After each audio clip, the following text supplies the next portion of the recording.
بہت عمدہ پروگرام ماشاءاللہ، یقیناً فیضان مجاہد الفسانی سے ہم اور آپ مالا مال ہو رہے ہیں۔ اب میں بلا تاخیر اس شخصیت سے گزارش کرنے جا رہا ہوں جو جماعت اہل سنت میں محتاج تعارف نہیں ہے۔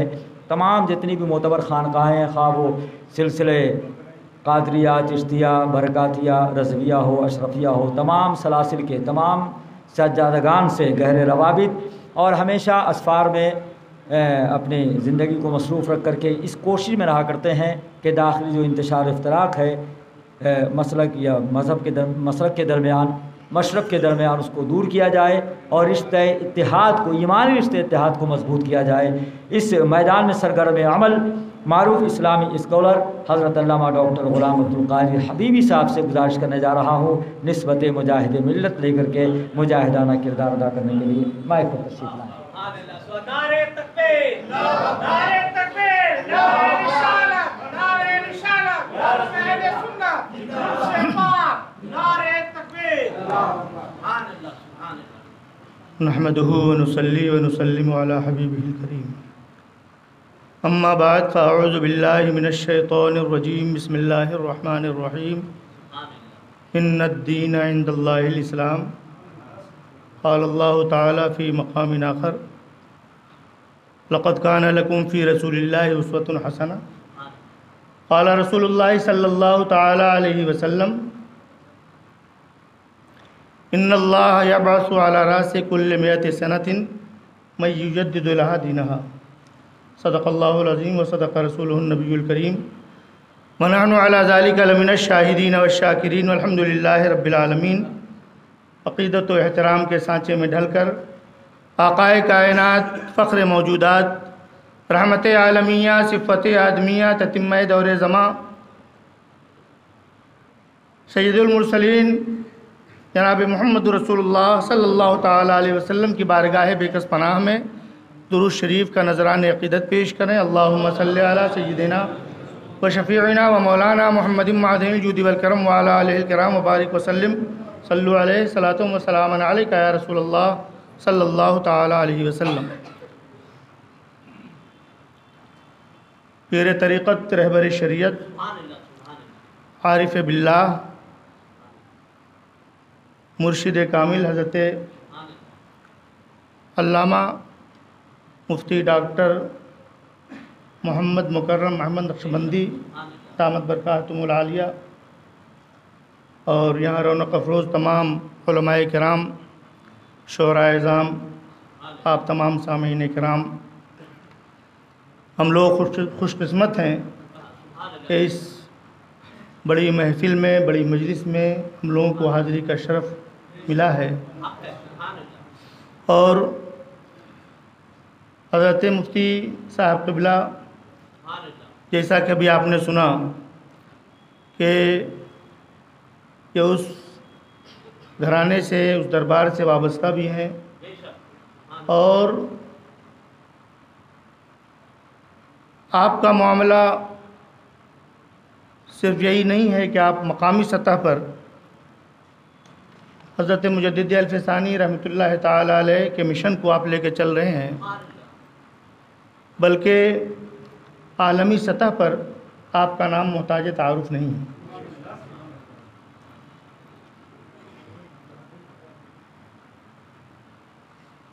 قرآن پاک کی جس آیت کریمہ کی تلاوت کا میں نے شرف حاصل کیا ہے، ایک سوال یہ ہے کہ دور حاضر میں مسلمان مضبوطی کے ساتھ اسلام پر کس طرح قائم رہ سکتا ہے؟ آپ اس کا جواب ڈھونڈ لیجئے گا تو میرا خیال ہے کہ حضرت مجدد الفسانی علیہ الرحمہ کے کارنامے، اس کی اہمیت آپ کی نگاہوں کے سامنے آ جائے گی۔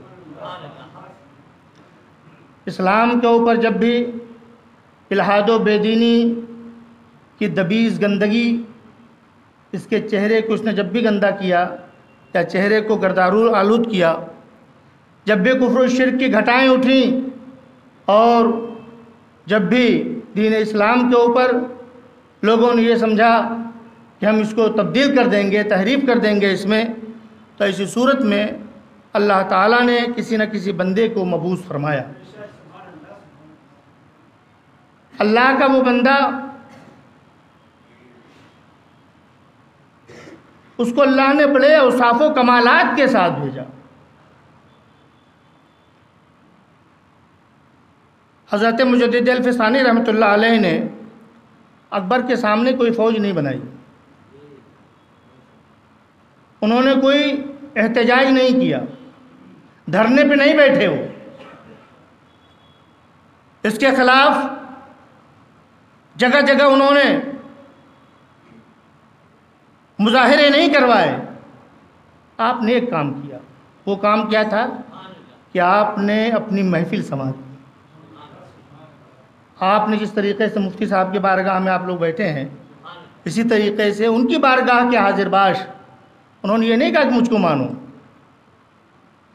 انہوں نے اللہ کی ضرب ان کے دلوں پہ لگائی، حضوری کی کیفیت انہوں نے پیدا کی، محبت رسول انہوں نے ڈالا۔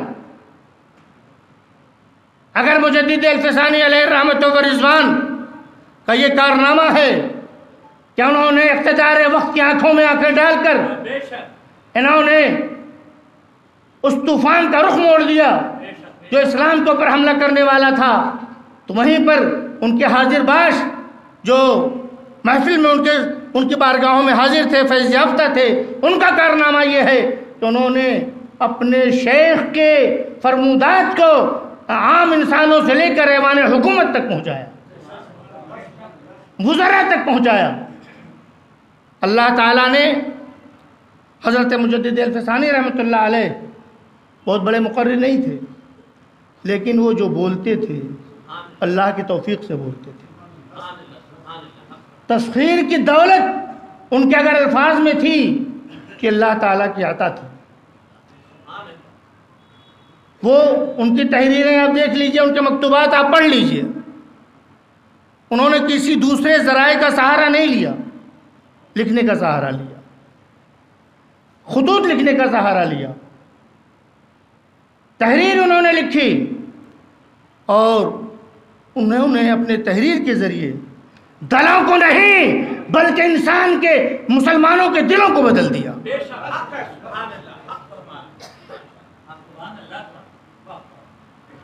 کتنی اچھی محفل ہے۔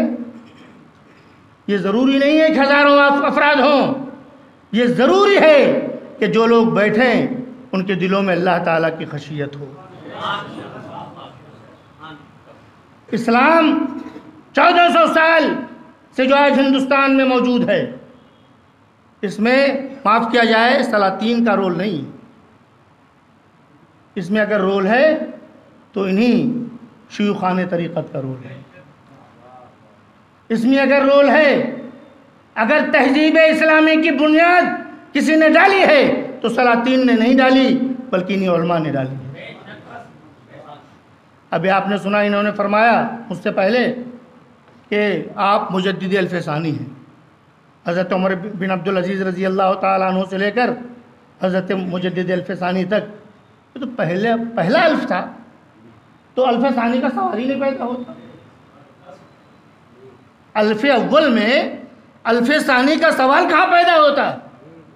جو بھی آئے کمالات سے مرصع تھے، جو بھی آئے خشیت الہی ان کے دلوں میں تھی، جو بھی آئے محبت رسول کی بنیاد پر انہوں نے خدمت خلق کیا، اور ایسا خدمت خلق کیا کہ انہوں نے دلوں کو بدل دیا، انہوں نے دلوں کے اوپر ضرب لگائی، انہوں نے محبت رسول پیدا کی، اور یہ اسی کا نتیجہ تھا کہ کہنے والوں نے کہا کہ یہ حضرت سیدنا غوث پاک رضی اللہ تعالیٰ عنہ ہیں، بغداد کی دھرتی پر یہ آرام فرما ہیں، ان کی کرامت آج بھی زندہ ہے۔ یہ سیدنا غریب نواز ہیں، پہاڑیوں کے دامن میں یہ محو استراحت ہیں، لیکن غریب نوازی کا پرچم آج بھی لہرا رہا ہے۔ یہ مجدد الفسانی ہیں، سرہند کی سرزمین پر یہ محو آرام ہیں، لیکن ان کے تجدیدی کارنامے، ان کا فیضان آج بھی فتح پوری مسجد سے جاری ہے۔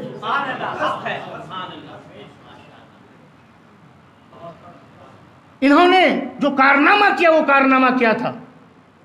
ان کا کارنامہ یہ تھا انہوں نے لوگوں کو بتایا کہ پوری زندگی کی پلاننگ مت کرو، 24 گھنٹے کی منصوبہ بندی کرو، اور تم کو نہیں کرنا ہے، اللہ نے کر دیا ہے۔ آپ اٹھیے صبح کو، طہارت حاصل کیجئے، نماز پڑھیے، فجر کی نماز پڑھیے، قرآن کی تلاوت کیجئے، اگر میسر ہے تو ذکر و اذکار وظائف کر لیجئے، اپنے اپنے کاموں میں لگ جائیے۔ ظہر کا وقت آئے نماز ادا کر لیجئے، عصر کی نماز ادا کیجئے، مغرب و عشاء کی نماز ادا کیجئے۔ اللہ توفیق دے دے تو فجر سے پہلے تہجد کے وقت اٹھ جائیے، بڑی فضیلت ہے۔ اللہ کے رسول جناب محمد رسول اللہ صلی اللہ تعالی علیہ وسلم نے ارشاد فرمایا، حدیث قدسی ہے، اللہ تعالیٰ نے ارشاد فرمایا کہ انی لاہم بأہل الارض عذابا فاذا نظرت الى عمار بیوتی والمتحابین فیہ والمستغفرین بالاسحار صرفت عذابی عنہم۔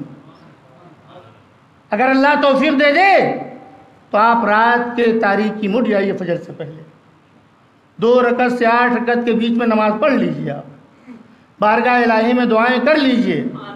اللہ فرماتا ہے، میرے نبی نے فرمایا کہ اللہ نے ارشاد فرمایا کہ سنو، جو ایسی کوئی آبادی ہو جس پر اللہ عذاب نازل کرنا چاہتا ہے، لیکن ایسے وقت میں ایک بندہ اٹھ جاتا ہے، اٹھنے کے بعد کہتا ہے اللہ اکبر، بسم اللہ الرحمن الرحیم، الحمدللہ رب العالمین۔ اللہ جب دیکھتا ہے یہ میرا بندہ مجھ کو رحمان کہہ رہا ہے، رحیم کہہ رہا ہے، فرماتا ہے کہ صرفت عذابی عنہم، اس بندے کی وجہ سے پوری آبادی اور پورے گاؤں پورے محلے سے میں نے اپنے عذاب کو اٹھا لیا۔ ان کا کارنامہ یہ تھا کہ انہوں نے اپنے حاضر باشوں کے دلوں میں محبت رسول کو ڈالا، خشیت الہی کو ڈالا، اور جس کی بنیاد پر عزیزان ملت اسلامیہ انہوں نے وہ انقلاب برپا کیا۔ ایک جگہ بیٹھ کے، ایک محفل میں بیٹھ کے دلوں پر انہوں نے ضرب لگائی، انہوں نے حضوری کی کیفیت پیدا کی۔ ابھی آپ نے دیکھا کتنی اچھی اچھی نعتیں پڑھ رہے تھے، آپ کیفیت میں مبتلا تھے، لیکن حسن و عشق کا سنگم دیر تک نہیں رہتا، کوئی بھی حسین موسم دیر تک نہیں رہتا، لیکن مجدد الفسانی کا کارنامہ یہ ہے، یہ وہ کیفیت ہے جو ان کے زمانے سے چلی انشاءاللہ قیامت تک جاری رہے گی، وہی کیفیت رہے گی، وہی سربستگی رہے گی، وہی سرمستی رہے گی۔ نہیں ہے پیر میں خانہ مگر فیضان باقی ہے، ابھی تک میں کدے سے بوئے عرفانی نہیں جاتی۔ اللہ نے ارشاد فرمایا ان الدین عند اللہ الاسلام، انہوں نے چاہا مجدد الفسانی نے، تحریرات پڑھ لیں، مکتوبات پڑھ لیں، نتیجہ یہ نکالیں گے آپ کہ انہوں نے یہ ذہن دیا کہ سنو، کوئی اسلام کو جانتا ہے حنفی کے نام سے، اسلام کو جانتا ہے شافعی کے نام سے، اسلام کو جانتا ہے حنبلی کے نام سے، اسلام کو جانتا ہے دیگر جتنے بھی چیزیں آپ جوڑتے چلے جائیے، جڑتی چلی جائیں گی، لیکن عزیزان ملت اسلامیہ آپ نے فرمایا تم سب امت مسلمہ ہو۔ اگر کوئی بھی فرقہ جو الحاد و بے دینی کی میں فضائیں جو برپا کرتا ہے، کفر و شرک کی گھنگور گھٹائیں برستی ہیں جس کے یہاں، تو اس کے تعلق سے آپ اس کو کبھی مسلمان نہیں کہہ سکتے۔ مسلمان وہی ہے جس کے دلوں میں محبت رسول ہوگی، اللہ کی خشیت ہوگی، وہ سمجھے گا کہ سب سے بہترین دین، یہ دین ہے کیا؟ یہ دین نظام مصطفیٰ کا نام ہے، یہ دین اللہ کے قانون کا نام ہے، یہ دین شریعت الہی کا نام ہے۔ اللہ تعالیٰ یہ چاہتا ہے کہ میرے بندے بہترین نظام سے آراستہ ہوں، اللہ چاہتا ہے کہ میرے بندے لباس پہنے تو بہترین لباس ہو، اسلام کا، اور کھانا کھائیں تو بہترین کھانا ہو، اسلام کی جائز فرمودہ جو غذائیں ہیں وہ ہو۔ اللہ تعالیٰ یہ چاہتا ہے کہ آپ سربلند رہو، وانتم الاعلون ان کنتم مومنین، آپ سربلند رہیں، آپ کامیاب و کامران رہیں۔ اللہ چاہتا ہے کہ آپ جھوٹ نہ بولیں، اللہ چاہتا ہے کہ آپ گندے نہ رہیں۔ اسی چیز کی تو تعلیم ہمارے آقا نے دی ہے۔ اس کو سمجھنے کے لیے عوام کو کتابوں کی بڑے بڑے فلسفے کی ضرورت نہیں ہے، اس کو سمجھنے کے لیے آپ کو سمجھنا ہے تو کسی مرشد کامل کا دامن پکڑ لیجیے۔ مجھ سے پہلے بھی انہوں نے کہا کہ ہر عالم ولی نہیں ہو سکتا، لیکن ولی کے لیے ضروری ہے عالم ہو. اللہ ارشاد فرماتا ہے کونوا ربانیین بما کنتم تعلمون الکتاب وبما کنتم تدرسون. درس و تدریس اور کتاب کا علم یہ ایک اللہ والے کے لیے ضروری ہے. تو آپ کے لیے کیا ضروری ہے؟ سب سے آسان طریقہ یہ ہے کہ آپ جب بھی کسی مرشد کے پاس جائیں تو آپ اس کے لباس سے متاثر نہ ہوں، تڑک بھڑک سے متاثر نہ ہوں. جاہل پیروں نے اسلام کو بدنام کر کے رکھ دیا ہے، آپ اس سے متاثر نہ ہوں.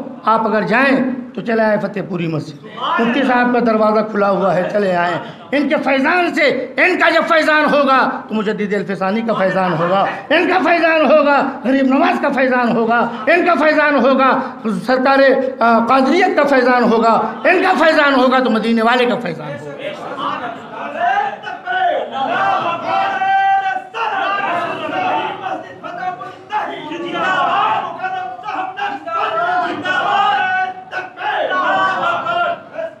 حضرت مجدد الفسانی کا کارنامہ یہ ہے انہوں نے دلوں کو بدل دیا، روحوں کو تڑپایا. انہوں نے اتنا تڑپ گئے کہ صرف اللہ سے ڈرتے رہے.